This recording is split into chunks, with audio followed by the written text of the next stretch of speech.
I figured I would just start at the top, which is, what led to the phone call, or how did you end up getting involved with, I guess, cannabis or MJ Biz? How did that story kind of kick off? Sure. I was a longtime newspaper journalist. I worked, if anyone has been living here for a while, I worked at the Rocky Mountain News as an aviation reporter. I covered DIA and Southwest's arrival and United's bankruptcy and Frontier Airlines bankruptcy. So I was a business journalist and then moved to South Korea to live abroad and continue journalism as an editor there for a newspaper affiliated with the New York Times, and then moved back, and the two co-founders, Ann and Cassandra, had put a posting up on a journalism website saying they were looking for a serious business journalist to launch a new publication for them. And I think the job post said something like, not someone who's writing about weed from their basement. They wanted a serious business journalist with that kind of chops. And I think 90% of the applications they got were from people like writing about weed in their basement. So anyways, there was an interesting opportunity. I wanted to get out of mainstream media and thought that at the time, this was 2011, there was a big stigma tied to the industry, as any of you in here that were involved in it back then know. And so I had, it worked out, accepted the job to help launch this company, and got a lot of awkward looks from people I used to work with in journalism and friends, saying, you guys you're starting like a High Times type thing, and so that's kind of how we started. And what was the landscape at that point? I mean, who were your competitors writing about cannabis? No one, and that's where we saw the opportunity, like many of you in the industry. We were sheltered from a lot of the competition because there wasn't competition. The big mainstream media companies or events companies or market research companies or data companies weren't even considering this industry as a legitimate business opportunity. There was no professional news written for this industry. There was no business news written for executives, entrepreneurs. There were no professional events. So as we started this, I was the only person building this for the company. The two co-founders had some other businesses that they were focused on. So I just kind of built up the audience and went out there and figured out what was going on and wrote business news for people in it. And what was the model like going in? Were you looking at it super journalistically? Were you thinking about the events first and the journalism to build that audience, or was it 50-50? Like, what was the idea going in? Well, our first name, not many people know this, but we were actually called Dispensary Insider. See, I almost forgot. And we were going to start a subscription-based, now get this, in 2011. How many people do you think in 2011 that ran a dispensary would pay for business, news, and intelligence to run their dispensary better? The answer is 0. So after about 5 months of trying to build the audience, we realized, look, people aren't going to pay for content. They don't in general anymore, but this type of product or offering is common in other industries, where you're writing for people running a business and they want to know about their issues and challenges and learn from case studies. This industry didn't want that. Back then, a lot of people who pioneered this industry didn't come from mainstream professional backgrounds, so they were viewing things a lot differently. So that's when we made a key strategic decision to turn it more into an open journalism-based news site and cover all the developments going on for the business person, rather than try and write tips and tactics to sell more through your dispensary.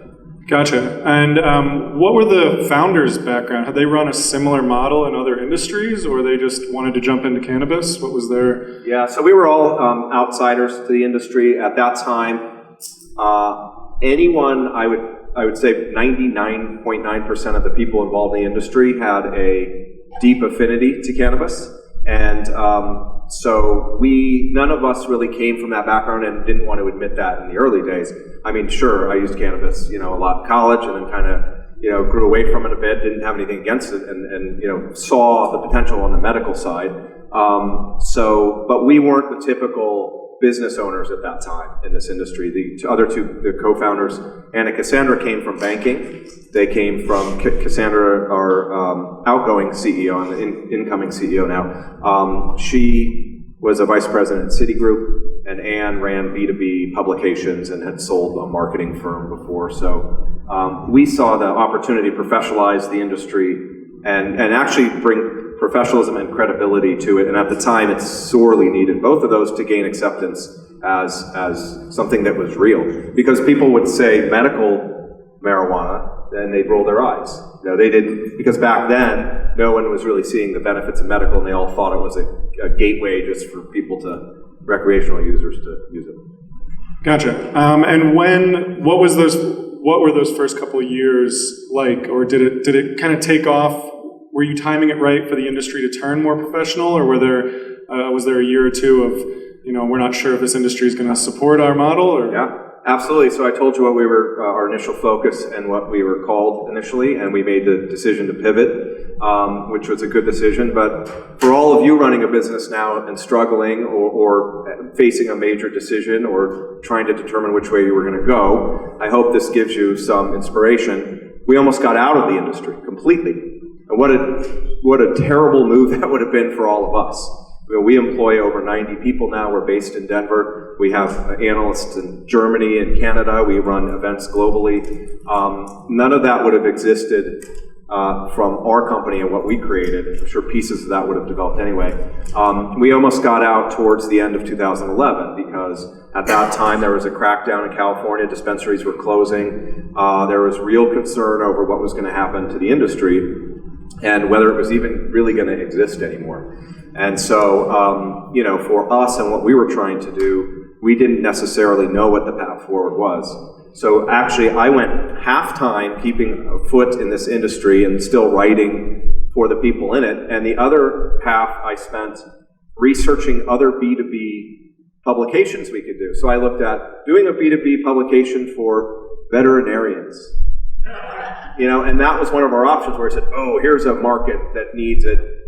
That would have been a disaster. The growth potential there, and so we almost went that direction. We kept a foothold in this, and after 3 or 4 months after doing that, the situation started to change in 2012 when you had the Ogden memo, and then things started to pick up, and there was regulations that started to solidify the industry, and so we went all in after that. Did you guys do fundraising rounds? I feel like I probably wasn't. You didn't. We have not taken a dime of outside money. So we approach this conservatively. So I know a lot of you are looking at your financing situation. It's very hard to grow and scale without money. And so we were very conservative, and we only grew through revenues that we generated. And so we finally got to a place about 2 years ago where our balance sheet was very strong. We had cash, and so we started scaling significantly, and 3 or 4 years ago we had 15-ish people, and again now we have over 90. So for us that's big growth. Obviously there's bigger companies in this room, but that's how we approached it, and it worked for us, but we did fall behind in some ways. We were talking about doing something in Canada 4 or 5 years ago, and we said, that's a big investment, we're going to have to hire more people, do more research, let's just focus on here. Well, that would have been a good move for us. And now there's competitors up there. We still have an event up there, and we have journalism up there, but we were then behind. So. And when was the first conference? Our first conference was in 2012 here in Denver at what was called then the Sherman Street Event Center. It was an old Masonic lodge. They had women's bathrooms on one floor and men's on the other. Creaky floors, a beautiful place. We had 30 exhibitors and 400 people, and we were ecstatic. So just to give you the comparison, and this is really, I'm saying this because it's a reflection of the industry and where it's gone, not us. In Vegas next week, we expect 35 to 40,000 people, and we'll have over 1,200 exhibitors. We're in the Las Vegas Convention Center now. And when we first went there, no hotel would take us but the Rio, which if you've been to the Rio, I don't think anyone misses it very much. What made you go to Vegas? Is that just where business conferences should happen, or what did you consider keeping them in Denver? Yeah, that's a good question. We had it in Denver, and we were thinking about moving it around. So then we went to Seattle. I use Seattle liberally. It was outside of Seattle, in a suburb, in a racetrack. That was our second conference because no one else would take us. So in 2013, we were at a racetrack event venue inside of it. And, you know, we had grown from, I think, 400 people to 700 or 800 and another 20 exhibitors, you know. We're like, okay, this has got traction. We made a key strategic decision for Vegas because we felt, from an event standpoint, it's very good at that, right? And people love Vegas, and some people hate it, but it's the convention capital of the country, and it was in a roughly good location, especially back then in the West where all the activity was. And we made the decision to go there and stay there for a while, and I'm really glad we did. People criticized us at the time and said, why aren't you going to Denver, where it's been legalized for recreational use, and you're in Nevada where it doesn't really have regulations around the industry, and, you know, it turned out well for us, but we did it because we really felt it was a better location for the long term, and that while Denver, and I'm from Denver, and part of me wishes we kept it here, because to have a 35,000 person conference in my hometown and have been responsible for part of that would have been fantastic. But what happened is Denver got completely saturated, as many of you know, with events very, very quickly. And that's what we also saw coming. And so if we had held it in Denver, all of a sudden there was an event every week here, right? And it's harder to distinguish yourself or to make yourself different. I tell my boss that every month. Yeah, so at first you were the founding editor, right? Long before, but it sounds like you were, I mean, it was a startup, so it sounds like everybody was wearing different hats. Were you, coming from like a journalistic background, was there a challenge in balancing those roles and like, you know, covering subjects or companies that then would be turning around and sponsoring the event and stuff like that? Was there, yeah. No, and I mean, that's why when I talk about credibility, professionalism, and we hold true to this day, but we always approached it with, our events are not pay to play. You don't buy a booth and get on our stage, right?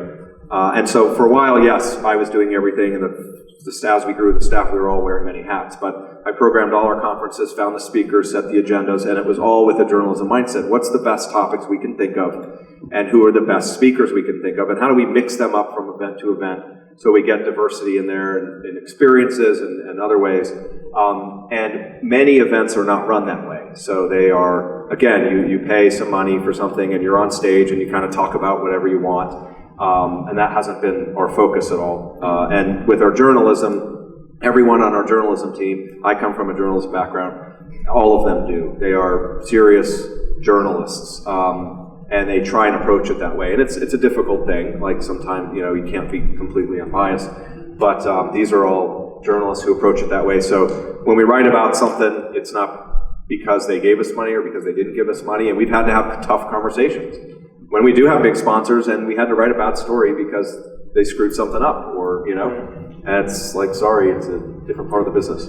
How many, like, what was that growth like of you said now you're at like 90 or 100 people. What was the growth on just the editorial side? Like, at first you were writing everything, and then it was you, and, you know, how quickly did it grow, or how big is it now?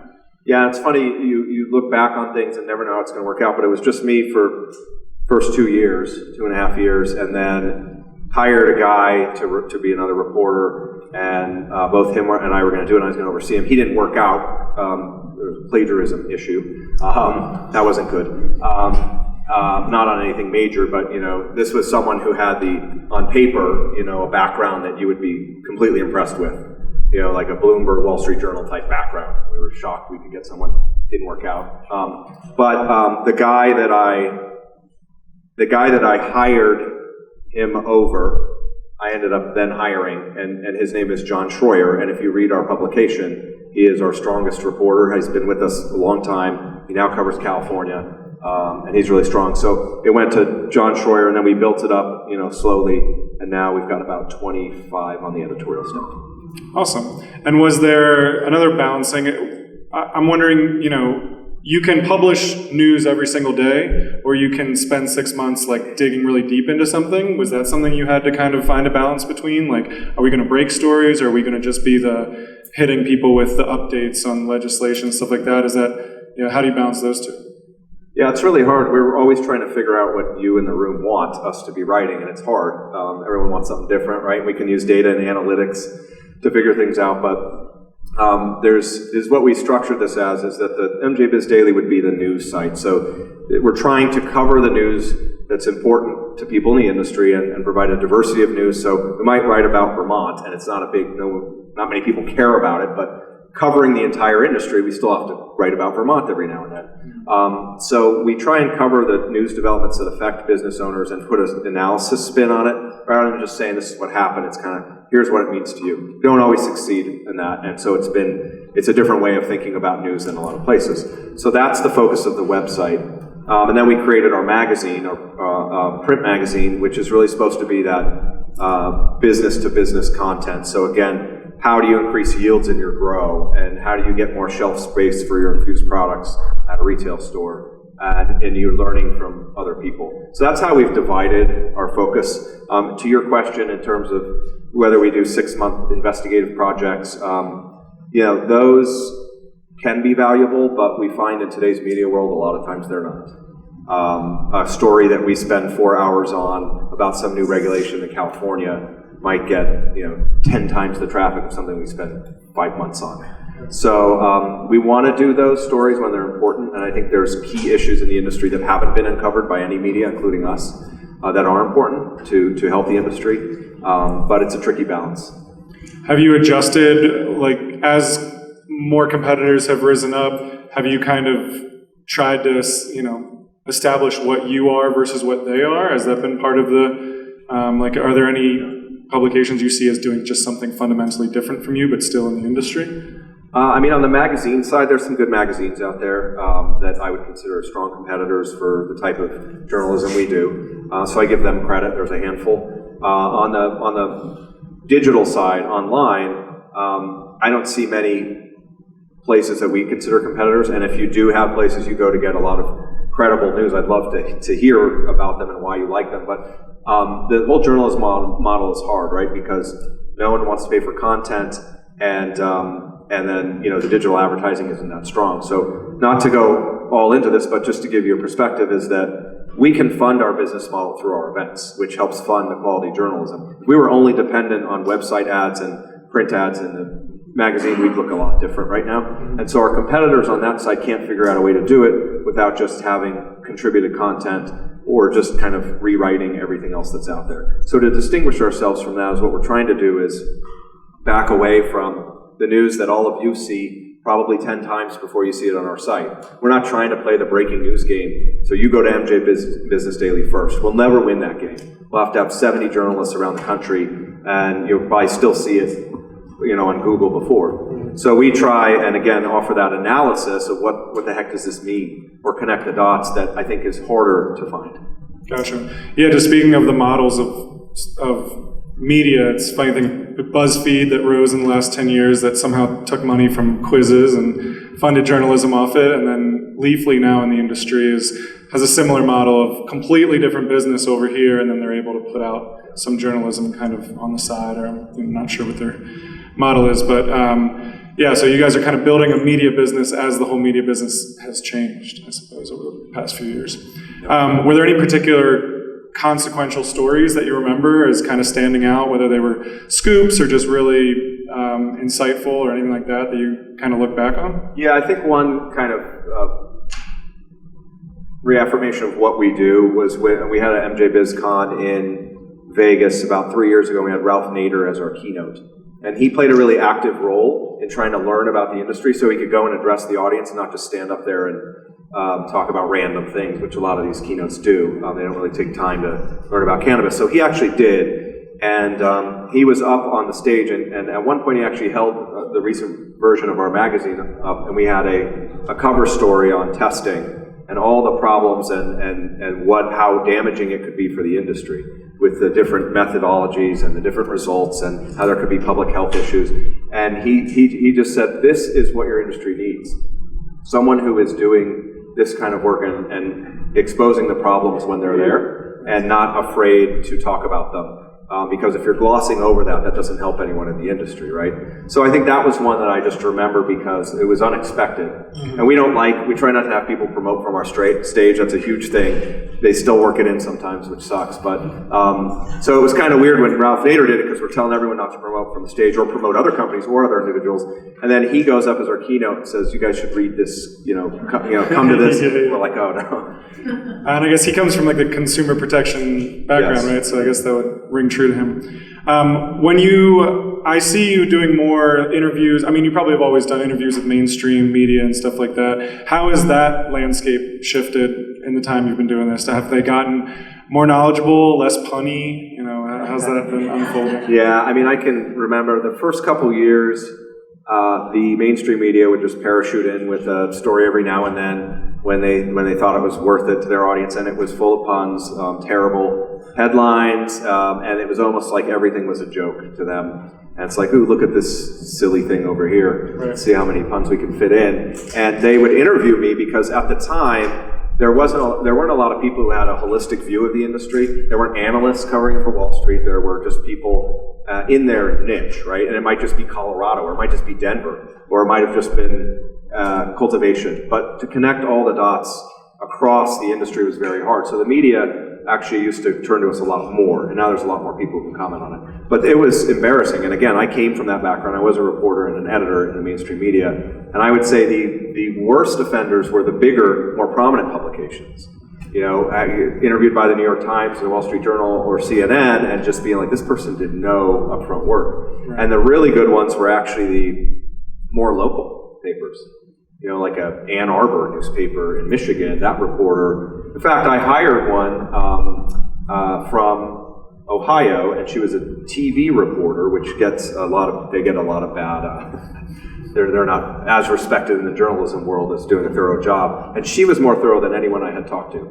And we ended up hiring her. So that's now we've seen it change to where the media is taking it more seriously, and I think it is moving somewhat away from the puns, not completely. But now you have reporters who are actually focused, at least part-time, on the industry, and they understand it better, and they're covering it with some consistency. It still shocks me, though, that in a state like California, the LA Times only writes about this every now and then. There are terrific stories that they should be writing about and treating it more seriously, and they're not. Yeah, what you mentioned earlier that you still think there are plenty of issues to be dug up or kind of dug deeper into, whether by yourself or others. Any particular ones that you think are exciting stories on the horizon or things that need to be talked about more than they are currently? Well, some of them we're working on, so I'm not going to. Not those ones. Here. The ones you've decided are like almost important enough for you to work on, but like not.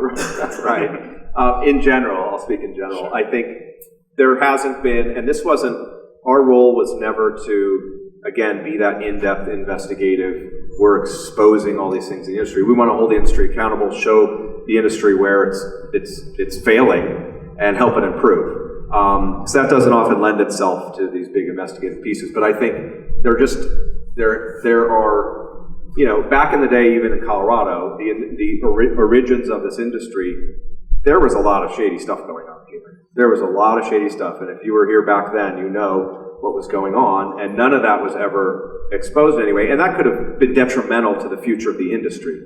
If authorities or federal agents were looking at this industry more, it could have been a huge setback. And California was that way in many respects until it regulated, and that really gave the industry a black eye, and none of that was really exposed in a meaningful way. And so I think there's been some things like that along the way that haven't been exposed that probably should have and might have helped the industry actually by being exposed and then buttoning that up. Cool. I've got a few more questions here for Chris, but I always like to kind of plug that you guys questions at the end. So if you guys have any questions you'd like to throw his way, start thinking of them now. So when we get out to Vegas next week, what do we have to be excited about? What have you guys ramped up even higher this year? Or besides just the numbers growing, what are you particularly excited about in 2019's MJBizCon? We're really trying to make it more of the global show going forward, as we've always focused on the U.S., but I did our international market research for 2 years, traveling around. attending other events in other countries, speaking, talking to people, figuring out what our international strategy was. And I'd encourage all of you to look at the industry going forward like that. You're so focused on the next week or the next month or your local market, which you should absolutely be. But understand that this is becoming a global industry. And when the legal situation changes in the US, it will change the dynamics for your business in other ways that you may not be thinking. So in MJ BizCon, we're trying to bring the international community there because that's where it's going. And so you might not just be competing against, a Cresco trying to come in from Illinois. You might be competing against an Israeli company, or one from Colombia, or one from Europe. And so that will change the dynamics. We're already seeing the Canadians come in here, right?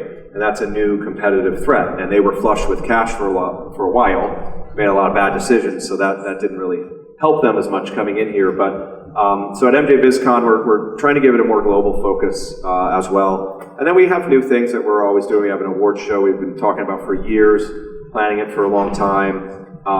We felt that we could bring credibility to that and how we vet that and give awards. Again, it's not influenced by anything. And there's multiple legs to that. We have a 2-day investor conference. We see investing as a big part of the industry. The mainstream investors are coming into the industry from New York and other areas. So we've invested heavily in that. And then hemp is a big thing for us now too. We put a lot of money and time into building Hemp Industry Daily and our content around that at events and market research. What kind of awards, I'm curious, is it going to be like the kind of awards we see, like will it be deeper about how people run their operations instead of just maybe the best product, or how are you approaching that differently? We try not to do a popularity contest like what's the best edible, like, then companies flood social media and it's just a popularity contest. We're looking for well-run businesses that have made an impact on the industry or have shown substantial growth. So when we vet submissions, and you have to submit, so we're giving awards, and there are some companies that didn't submit that may have won, but we have all this rigorous criteria. You have to send us your financial key elements for 3 years that prove your growth or your scaling or whatever. So we have a lot of elements. We have an outside panel. We have our inside journalists who are looking at it from their point of view, and we combine all these.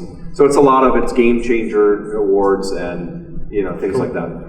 And who's the keynote this year? I just spoke to him yesterday going into the event to make sure it was all good.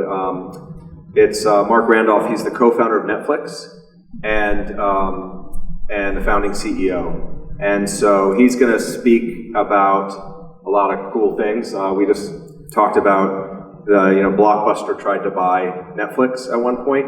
And so you might be sitting here saying, like, who cares? How does that relate to cannabis? When we bring someone in like that, it's to give people like really sound business advice from someone that applies to any business. So for that, it was like, do we sell? We've grown. Do we sell to the giant? Do we compete against them? These are all things that the people in the cannabis industry are facing. And one of the things he told me on the call was that they had the meeting and Blockbuster was arrogant and had bad terms, and they walked out and said, well, now we got to go kick their ass. And they did. They put them out of business. Yeah. And when do you, when you start these conversations, do you go out with someone in mind for these keynotes, or how do you begin? I mean, of all the CEOs you could have, why this Netflix CEO, for example? Yeah, the keynotes are hard if they're not from inside the industry. Our first big one from outside was Ben Cohen of Ben & Jerry's. And that was an obvious one because, social corporate responsibility. He's kind of, likes weed, we could tell. Yes. Flavors. We can tell. So a lot of, he resonated well. Yes, absolutely. And so he was a great one. He was our first year in Vegas and got a standing ovation and really just resonated with the crowd. Had a good message. And so along the way, it's been hard. We've reached out to a lot of people who we think would be great and have a great message, and they won't do it because it's a marijuana conference or their board turns them down. And so, we're always looking for who, again, we've had Ralph Nader, so we've had politicians.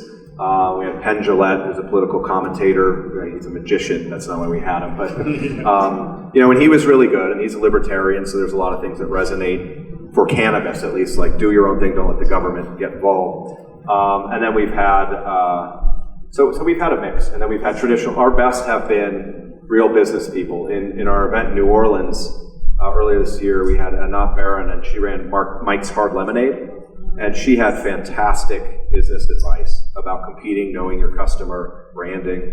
So those usually are the best people, and we're finding that as this becomes more normalized, the number of people that will speak at it has increased. Awesome. So I was going to open up to some questions if anyone had any for Chris. I got more questions myself, Tom. Yes, sir. Similar to your book about veterinary industry, what's your take on psychedelic mushroom legislation? Is that something you guys follow? That's a good point. That has that actually crossed my mind a couple of weeks ago to talk to our leadership team about that. So we have done nothing on it yet.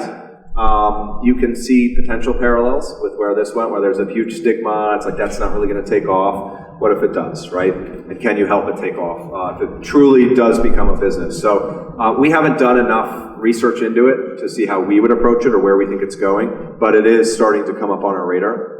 I was just in Africa speaking at a conference there, and another event group that does events overseas said they were thinking about doing an event about that now. So it's starting to bubble up on the people's radar.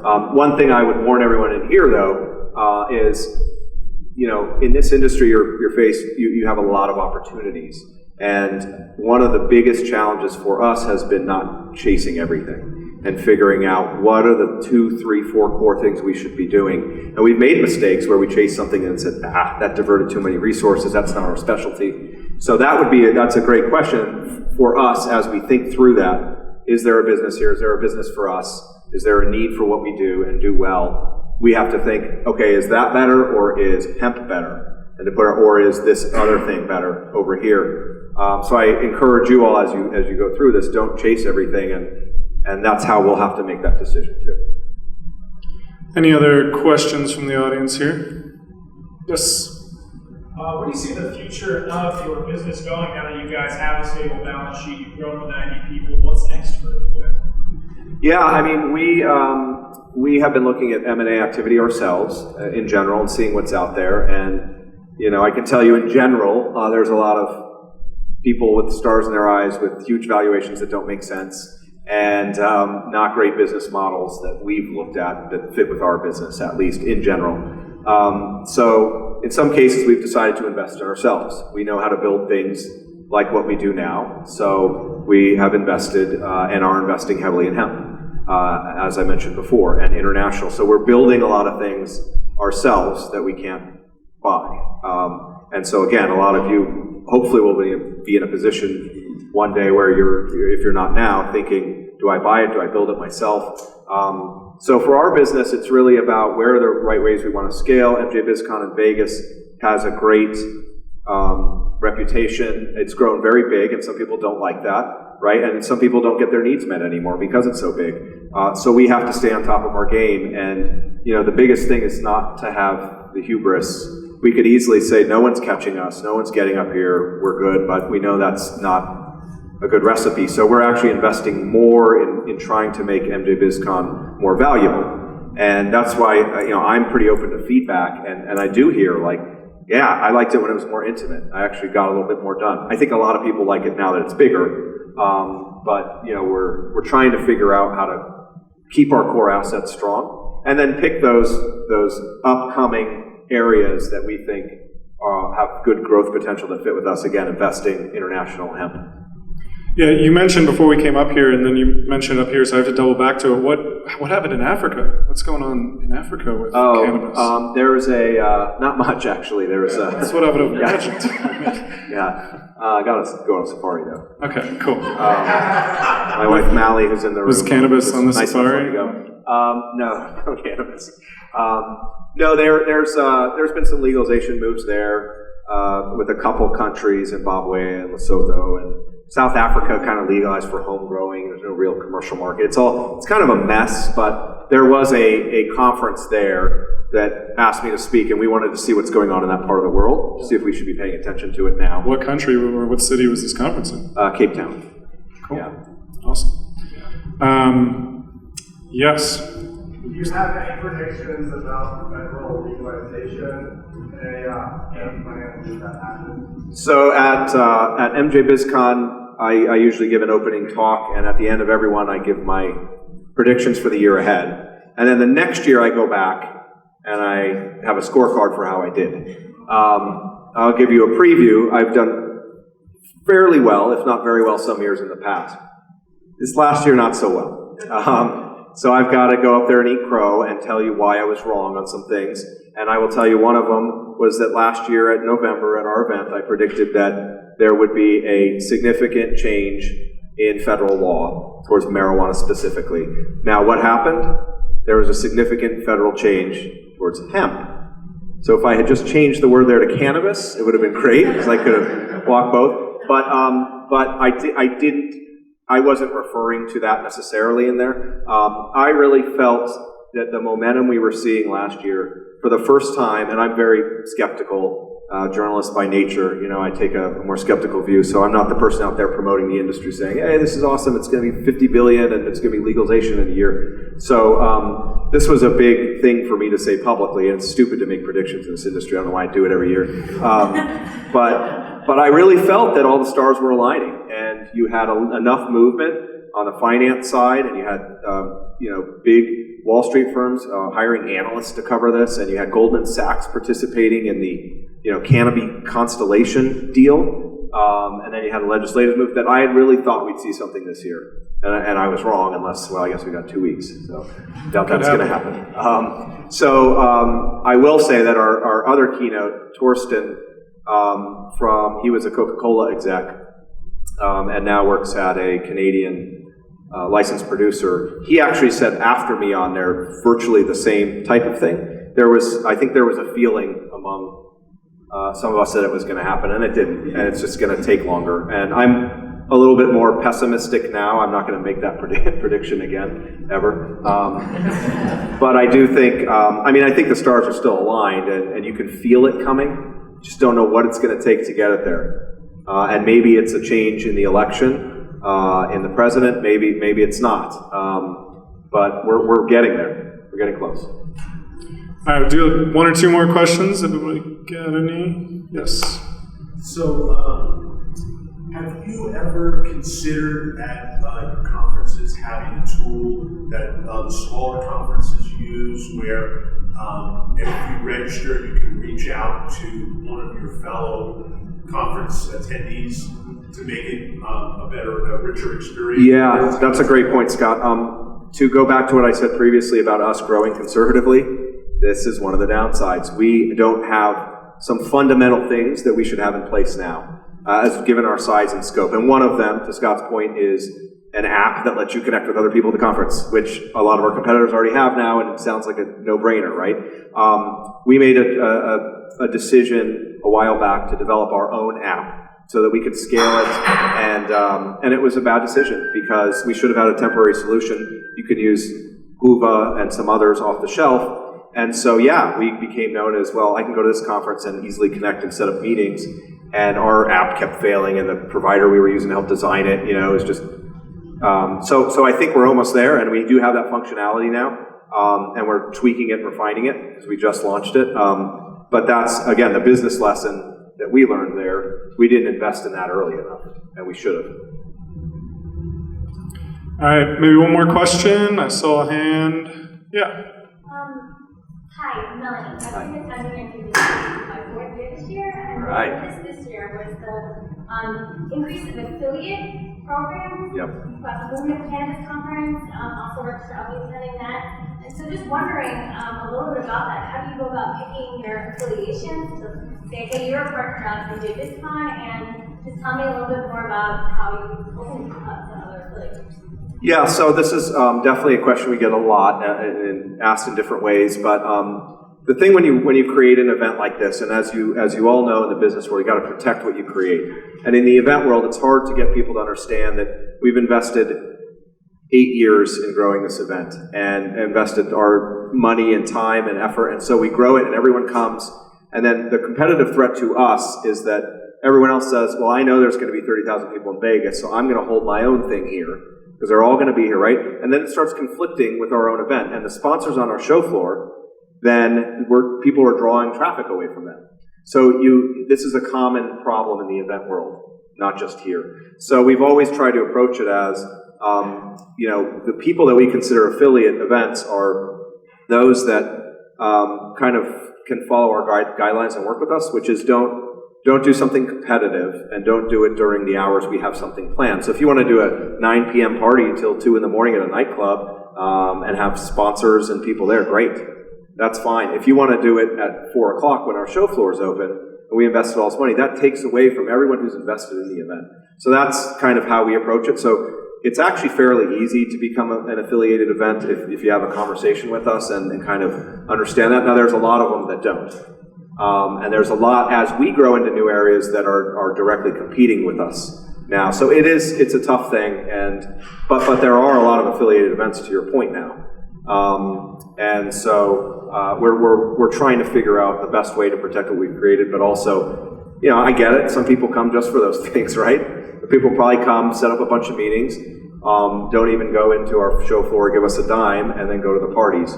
And that sucks, but I get it. And so we're trying to find ways that you want to come into the fold.